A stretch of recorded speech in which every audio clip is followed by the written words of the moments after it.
అందరూ వాళ్ళ వాళ్ళ ఇళ్లల్లో పిల్లలంతా కూడా వాళ్ళ నాయనకి ఏమన్నా ఇష్టమైంది కొనిచ్చో, లేదంటే ఒక గ్రీటింగ్ కార్డు ఇచ్చో, లేదంటే వాళ్ళందరూ కుటుంబం అంతా ఒక చోట కూర్చొని వాళ్ళ నాయనికి అభినందనలు చెప్తూ పసిబిడ్డలు సంతోషం చేసుకుంటా ఉంటే, మన పిల్లలందరూ కూడా మా నాయన చేసే పోరాటానికి నేను అండగా ఉంటానని చెప్పి ఈరోజు అన్నం కూడా తినకుండా ఇక్కడ కూర్చున్నారు. వాళ్ళందరికీ నేను అభినందనలు తెలియజేస్తాను. చిన్నపిల్లలు ఈరోజే కాదు, గతంలో కూడా చాలా పట్టుదలతో ఈ పోరాటానికి వాళ్ళందరూ మద్దతుగా నిలబడ్డారు. ఈరోజు కూడా మన నరసింహులు కొడుక కూతురా? కొడుకు ఎంతమ్మా వయసా? 10 నెలల బిడ్డ. నరసింహుల కొడుకు 10 నెలల బిడ్డ కూడా ఈ పోరాటంలో ఉంది. అదే మాదిరి మధు వాళ్ళ నాయన ఎంతనా మీ వయసా? 65 కాదు, ఇంకా ఎక్కువే ఉంటుంది, ఆయనకు తెలియదు. చూడు, అంత పెద్ద ఆయన 10 నెలల వయసు ఉండే బిడ్డ నుంచి ఇంత పెద్ద వయసులో ఉన్నటువంటి పెద్ద ఆయన దాకా ఈ పోరాటంలో ఉన్నారంటేనే అదే ప్రత్యేకత, ఈ పోరాటానికి ఉన్నటువంటి ప్రత్యేకత. కుటుంబాలే వచ్చి ఇక్కడ కూర్చొని మాకు న్యాయం చేయండి అని పోరాటంలో పాల్గొంటూ ఉన్నారు. వీళ్ళు చేసిందే ఇప్పుడు ఏమన్నా టీటీడీ ఓ 10 కోట్ల రూపాయలు వీళ్ళ కోసం ఖర్చు చేయాలి, అందువల్ల ఇబ్బంది అవుతోంది, డబ్బులు లేవు మా దగ్గర అంటే దాన్ని అర్థం చేసుకోవచ్చు. ఎప్పుడైనా కార్మికులకి జీతం పెంచండి అంటే మా దగ్గర డబ్బులు లేవు, చాలా కష్టాల్లో ఉన్నాం మేము, ఆ కారణంగా మేము జీతం పెంచలేము అని చెప్పి అప్పుడప్పుడు చెప్తూ ఉంటారు. ఏదో డబ్బులకు సంబంధించిన కమిట్మెంట్ అయితే అట్లా అర్థం చేసుకోవచ్చు. దీనికి ఏమన్నా ₹1 టీటీడీ ఖర్చు పెట్టేది ఏమన్నా ఉందా? లేదా ఫారెస్ట్ డిపార్ట్మెంట్ వాళ్ళు ఓ 10 రూపాయలు ఖర్చు చేసేది ఏమన్నా ఉందా? ఏ డిపార్ట్మెంట్ ఖర్చు చేసేదేమిలే. న్యాయాన్ని బతికిస్తే చాలు. వీళ్ళంతా కూడా ఈడుండే పెద్ద మనుషులంతా కూడా న్యాయాన్ని బతికిస్తే చాలు. బిఆర్ నాయుడు గారు టీటీడీ చైర్మన్ అయిన తర్వాత నేను నేరుగా వెళ్ళి ఆయనకు మేమంతా కూడా అభినందనలు తెలియజేసి, ఆ తర్వాత ఏమన్నా సమస్యలు ఉంటే చెప్పండి అని మళ్ళీ మనకు ఇంటర్వ్యూ ఇచ్చినాడు. ఆ రోజు నేను మొదటి సమస్య చెప్పింది ఏమైనా ఉందంటే మన శ్రీవారి మెట్టు కార్మికులకు మన వ్యాపారులకు సంబంధించిన సమస్యనే చెప్పినాం. అంతా విని ఆయన ఇంత పేద కుటుంబాలకు సంబంధించిన సమస్యను కూడా పరిష్కారం చేయలేదా? ఇదేం అన్యాయం అయ్యా, ఇది ఏం ప్రభుత్వాలు ఇవి అని చెప్పి స్వయంగా టీటీడీ చైర్మనే నాతో మాట్లాడినాడు. నాతో మాట్లాడమే కాదు, ఇక్కడ వచ్చినటువంటి మన వాళ్ళందరి సమక్షంలోనే చెప్పాడు ఈ సమస్యని నేను పరిష్కారం చేస్తాను. చెప్పిన తర్వాత మొదటి బోర్డు మీటింగ్ తర్వాత బిఆర్ నాయుడు గారే స్వయంగా నాతో మాట్లాడారు. ఆయనే ఫోన్ చేసి, నేను విజయవాడలో మన మీటింగ్లో ఉంటే బిఆర్ నాయుడు గారే చెప్పారు, మీ సమస్య పరిష్కారం అయిపోయింది, బోర్డులో తీర్మానం కూడా అయింది అని చెప్పి స్వయంగా బిఆర్ నాయుడు గారు చెప్పారు. ఎన్ని రోజులైంది బిఆర్ నాయుడు గారు బాధ్యతలు తీసుకొని? కానీ ఈ రోజు దాకా సమస్య ఎందుకు పరిష్కారం కావడం లేదు? ఎవరు దీనికి అడ్డం పడుతూ ఉన్నారనే విషయం మనకు అర్థం కావడం. ఈఓ గారు ఏమైనా అడ్డం పడుతూ ఉన్నారా? లేదా అడిషనల్ ఈఓ ఏమైనా అడ్డం పడుతూ ఉన్నారా? లేదు ఇంకెవరైనా ఎమ్మెల్యేలు అడ్డం పడుతున్నా మనకేం తెలియదు. కానీ ఈఓ దగ్గరికి పోయినప్పుడు ఈఓ గారు కూడా చెప్పింది, మేము సామాన్యుడి కోసం ఉండేవాళ్ళు తప్ప మామూలు సాధారణ ప్రజలు ఎదుర్కొంటుండే సమస్యలు పరిష్కరించేవాళ్ళు తప్ప మేము వేరే రకమైన లాభాలు ఆశించేవాళ్ళు కాదు, మీరు చేస్తున్న పోరాటం న్యాయమైంది అని చెప్పి ఈఓ కూడా అన్నాడు. సరే ఈఓ అన్నాడు, అడిషనల్ ఈఓ దగ్గర పోయినాం. అడిషనల్ ఈఓ అన్న కొద్దిమంది సమక్షంలో అన్నాడు. అడిషనల్ ఈఓ అయితే అందరి సమక్షంలో చెప్పింది, మీ సమస్యను పరిష్కరించే బాధ్యత నాదే అని చెప్పి కొండ మీద అడిషనల్ ఈఓ వెంకయ్య చౌదరి గారు చెప్పారు. కానీ ఇంతవరకు పరిష్కారం కాదు. మళ్ళా బిఆర్ నాయుడు గారిని కలిసాం. ఆయన రామ్ కుమార్ అని చెప్పే విజిలెన్స్ ఆఫీసర్కి చెప్పాడు. ఆయనతో పోయి మాట్లాడినాం. ఆయన మొత్తం విని ఇంత న్యాయమైన సమస్య ఎందుకు పరిష్కారం కాలేదు అని చెప్పి అడిగినాడు. టీటీడీలో ఉండే అధికారులందరూ ఇది న్యాయమైన సమస్య, చిన్న సమస్య, పరిష్కారం చేద్దామని అంటారు. ఎందుకు పరిష్కారం కావడం లేదు? టీడీపీ, జనసేన, బీజేపీ కలిసి ఉన్నటువంటి కూటమి ప్రభుత్వం అధికారంలోకి వచ్చి 365 రోజులైంది మొన్న 12వ తారీఖుతో. ఈ 365 రోజుల్లో 65 రోజులు మినహా 300 రోజులుగా వెంకటేశ్వర స్వామి సన్నిధిలో ఆయన పరిపాలన సంబంధమైనటువంటి పరిపాలనా భవనం దగ్గర 300 రోజుల పాటు ఇక్కడ నిరసన దీక్షలు జరుగుతున్నాయంటే కనీసం ఈ ప్రభుత్వం ఏమైనా పట్టించుకుందా అని చెప్పి మనం ఈ సందర్భంగా అడగాలి. ఏదైనా సమస్య ఉందంటే ఈ రాష్ట్రంలో మీరు 365 రోజులు అధికారంలో ఉన్న రోజుల్లో 300 రోజులు కంటిన్యూగా పోరాడుతూ ఉన్నారంటే వీళ్ళు ఎందుకు పోరాడుతూ ఉన్నారు? అందులో కూడా 30 కుటుంబాల లోపలోళ్లే ఎంత పట్టుదలగా ఎందుకున్నారు? వీళ్ళ దాంట్లో న్యాయం లేకపోతే అని చెప్పి ఆలోచించాల్సిన అవసరం లేదా? ఎందుకు అసలు ఆపేశారు? పులి కనిపించిందని. పులి కనిపించింది శ్రీవారి మెట్టులోన. పులి పసిపాపం మీద దాడి చేసింది శ్రీవారి మెట్టు మార్గంలోన కాదు, అలిపిరి మార్గంలో. అలిపిరిలో పులి పదే పదే కనిపిస్తూ ఉంది. అలిపిరిలో పసిబిడ్డ మీద దాడి చేసి చంపేసింది. శ్రీవారి మెట్టులో వ్యాపారాలు నిషేధిస్తారా? ఏమైనా అర్థం పర్థం ఉందా? దీనికి ఏమైనా అర్థం అన్నా ఉందా? పులి కనిపించిన చోటేమో ఉండే అంగళ్ళు కాకుండా అదనపు అంగళ్ళు కూడా ఇచ్చి వీళ్ళు ప్రోత్సహిస్తారు. అన్ని వ్యాపారాలు జరుగుతూ ఉంటాయి, అన్ని రకాల వ్యవహారాలు జరుగుతూ ఉంటాయి. శ్రీవారి మెట్టు మార్గంలో ఆడ ఏ రకమైన ఇబ్బంది లేదు. వీళ్ళే పద్ధతిగా వాటన్నింటినీ నిర్వహించే వ్యాపారస్తులుగా ఉన్నారు. అయినా సరే అక్కడ వాళ్ళు వ్యాపారాలు చేయలేరు. అంటే దీని వెనక ఏం ఉద్దేశము? వీళ్ళందరినీ వెలగొట్టేసి అక్కడ మొత్తం కింద నుంచి పైదాకా అధికార పార్టీ నాయకులు పంచి తినేసుకోవాలన్నటువంటి కుట్ర దీని వెనకాల ఉందా కాదా ఆ విషయాన్ని వీళ్ళు చెప్పాలి. నీకు నీతివంతమైనటువంటి వాళ్ళైతే, పెద్ద మనుషులైతే దాన్ని నమ్ముకొని 25 సంవత్సరాలకు పైగా దాన్ని నమ్ముకొని ఈ పనిలో ఉన్నటువంటి వాళ్ళ కుటుంబాలని వాళ్ళ కడుపు కొట్టే కార్యక్రమం చేస్తే ఏమన్నా న్యాయమా? వెంకటేశ్వర స్వామి ఏమన్నా క్షమిస్తాడా? లేదు, వెంకటేశ్వర స్వామి కోసం చెప్పే ధర్మాన్ని రక్షించండి, ఆ ధర్మమే మిమ్మల్ని కాపాడుతుందని చెప్పి రోజు చెప్తా ఉంటారే, ఇదేమన్నా ధర్మమా? దాన్ని నమ్ముకొని బతికే వాళ్ళని దాడి చేయడం ఏమి న్యాయమో మనకు అర్థం కాదు. భక్తులకు తాగేదానికి నీళ్లు కూడా ఉండవు, తినేదానికి ఏమీ ఉండవు. ఏదైనా మధ్యలో జరిగితే కాపాడే నాదుడు కూడా ఉండడు. ఎవడైనా పట్టించుకొని చేసేది ఎవరన్నా ఉన్నారనంటే శ్రీవారి మెట్టు వ్యాపారస్తులు పట్టించుకున్నారు తప్ప ఆ రోజైనా ఈ రోజైనా ఇంకొకరు కాదు.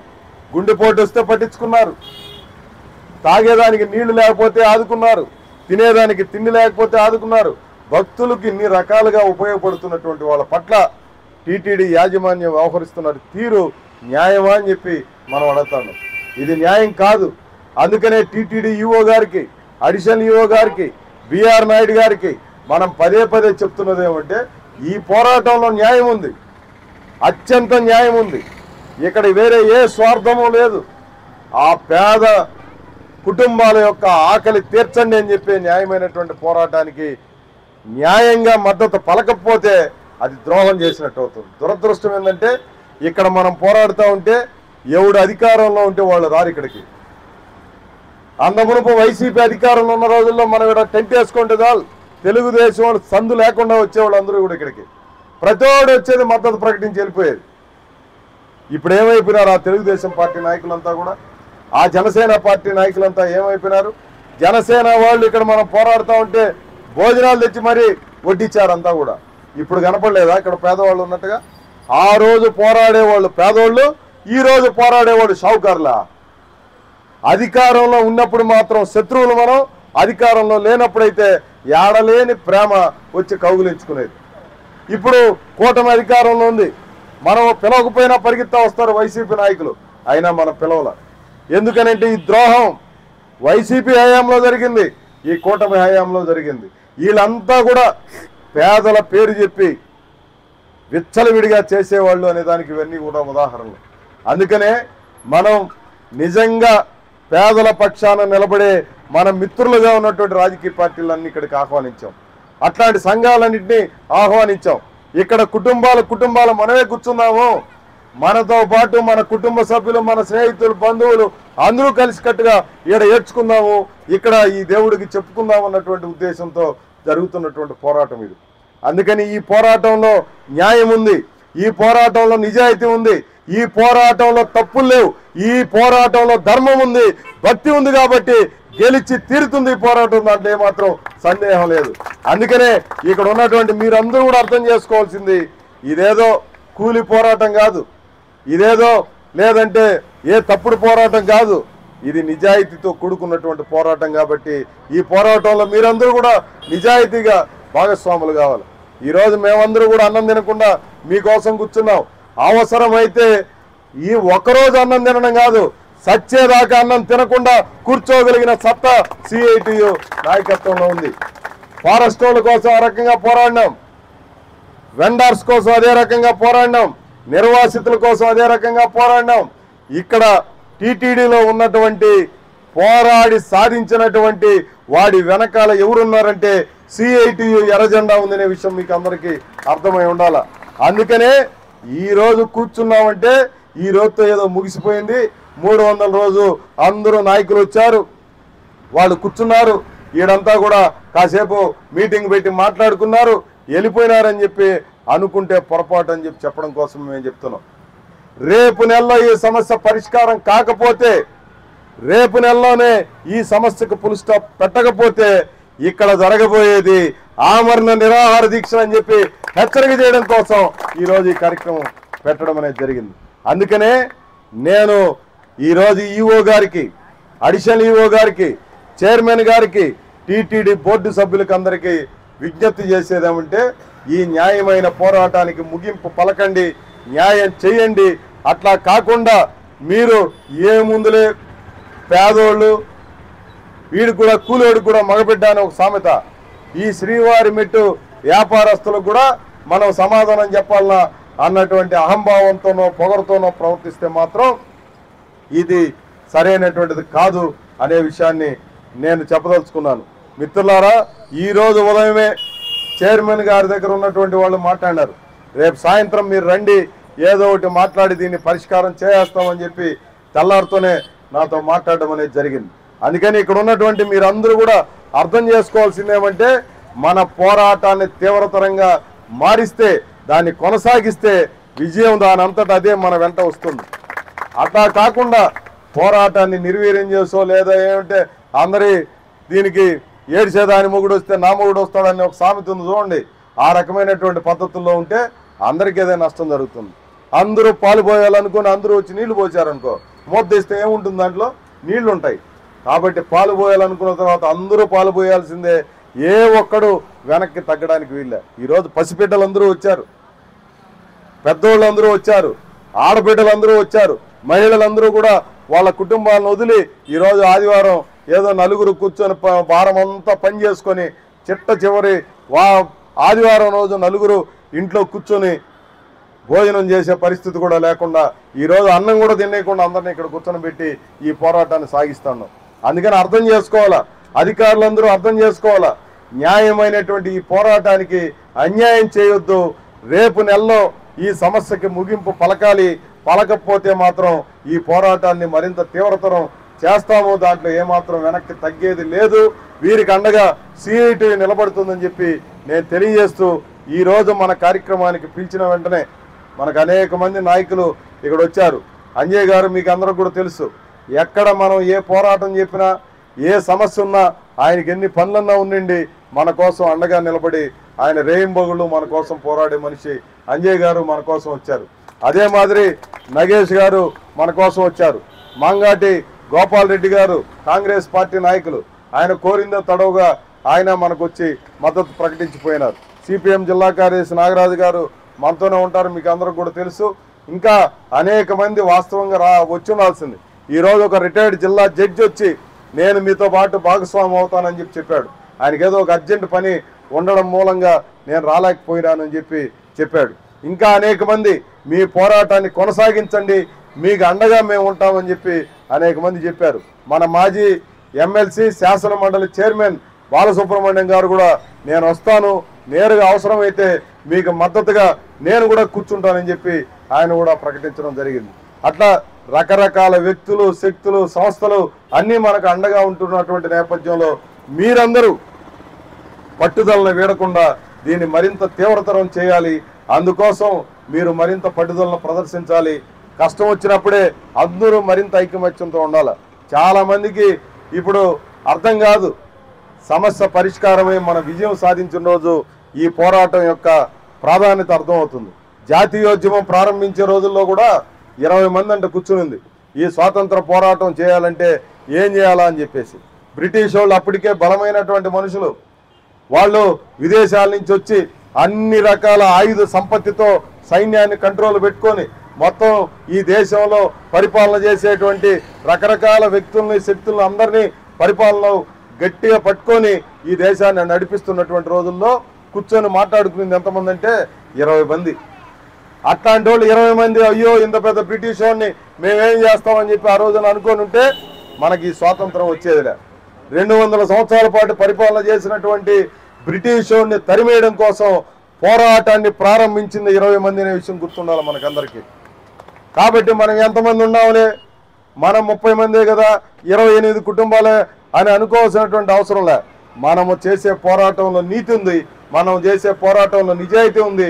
అందుకోసం మనం ఎంతమంది అనేది కాదు, వాళ్ళు చేస్తున్నటువంటి పోరాటం ఎలాంటిదని చెప్పి మనం ప్రారంభించిన రోజున ఏ ఊడ్రా ఇక్కడికి అడుగు పెట్టేది, మా దందా ఇదంతా కూడా, మా ఏరియా ఇదంతా కూడా మేము ఎవడు చెప్తే వాడు అక్కడ కూర్చోవాలా, ఎవడు చెప్తే వాడు వ్యాపారం చేసుకోవాలా, వీళ్ళెవడు ఆ శ్రీవారి మెట్టి వాళ్ళు వచ్చేదానికి, ఆ సిఐటి ఎవడు చెప్పేదానికి, ఇది మాదే అని చెప్పి సవాల్ చేసిన వాళ్ళు 300 రోజుల్లో ఒక్క రోజైనా తట్ట పెట్టుకోగలిగినారా అని చెప్పి నేను అడుగుతా ఉన్నాను. ఇక్కడ మనం దూరంగా ఇక్కడ పోరాటం చేస్తూ ఉండొచ్చు, మనం దూరంగా నిరాహార దీక్షలు చేస్తూ ఉండొచ్చు, నిరసన దీక్షలు చేస్తూ ఉండొచ్చు, కానీ ఈ 300 రోజుల్లో పోయి అక్కడ తట్ట పెడితే సిఐటి నాయకత్వంలో ఉన్నటువంటి శ్రీవారి మెట్టు చిరు వ్యాపారులు పెట్టాలి తప్ప ఇంకొకటి పెట్టడానికి వీలేదని చెప్పి ఈ 300 రోజుల్లో మనం నిరూపించాం. ఇది మనం సాధించిన మొదటి విజయం. రెండో విజయం లైసెన్సులతో కూడినటువంటి మనం దీన్ని సాధించాల్సినటువంటి అవసరం ఉంది. అందుకోసం ఈ పోరాటం సాగుతూ ఉంది. మీరు ఇప్పటికీ మనం ఒకటి ఫైనలైజ్ చేసుకున్నాం, అక్కడ పెడితే మనం పెట్టాలి తప్ప ఇంకొకటి పెట్టేటువంటి పరిస్థితి లేదనేది మనం సాధించుకోవడం అనేది జరిగింది. అందుకని మిత్రులారా, ఈరోజు ఇక్కడ ఉన్నటువంటి ప్రతి ఒక్కరు కూడా లేచి వెళ్ళకూడదు. నేను ఇంత మునిపే చెప్పాను, నీళ్లు తప్ప ఇంకేమి తాగకూడదు. ఇక్కడ ఏముంది అట్ట పోయేస్తాం, స్కూటర్లో మనవాడు అప్పుడే కూడా బుర్రని పోయినాడు ఇక్కడి నుంచి, ఒక్కడు కూడా పోవడానికి వీళ్ళే.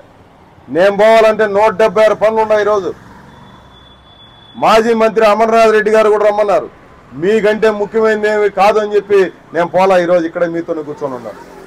ఇట్లాంటి పనులు చాలా ఉన్నాయి అందరికీ. ఎవరికి పని లేనిది?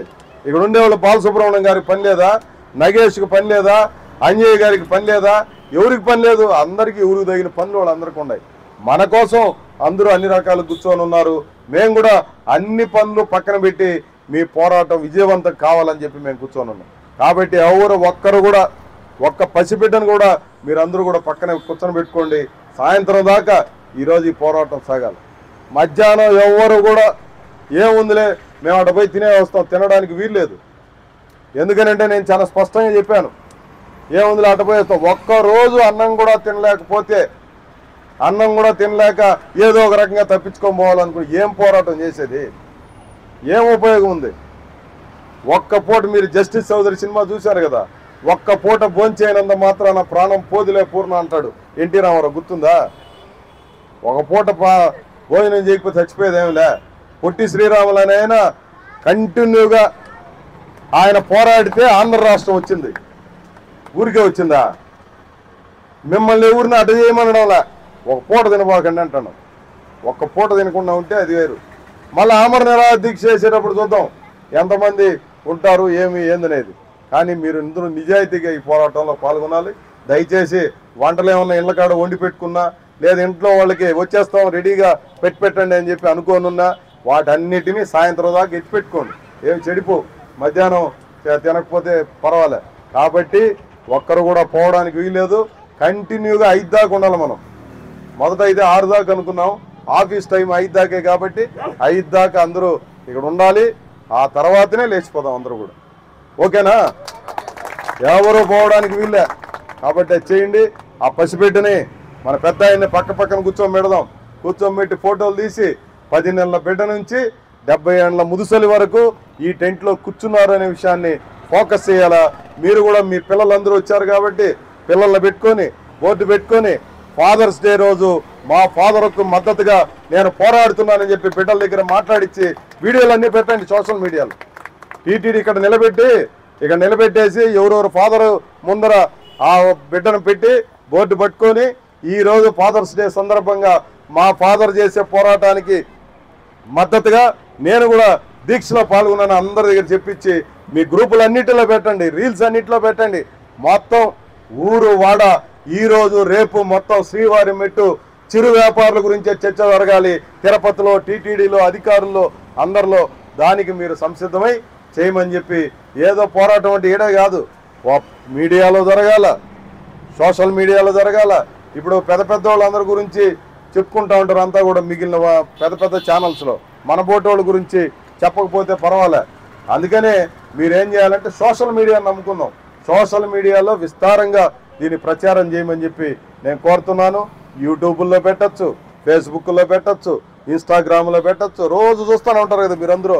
ఇక్కడ కూర్చొని మన శివ కొడుకు కూతురమ్మ చూస్తా ఉన్నాడు, కొడుకు చూస్తా ఉన్నాడు వాడు కూర్చొని.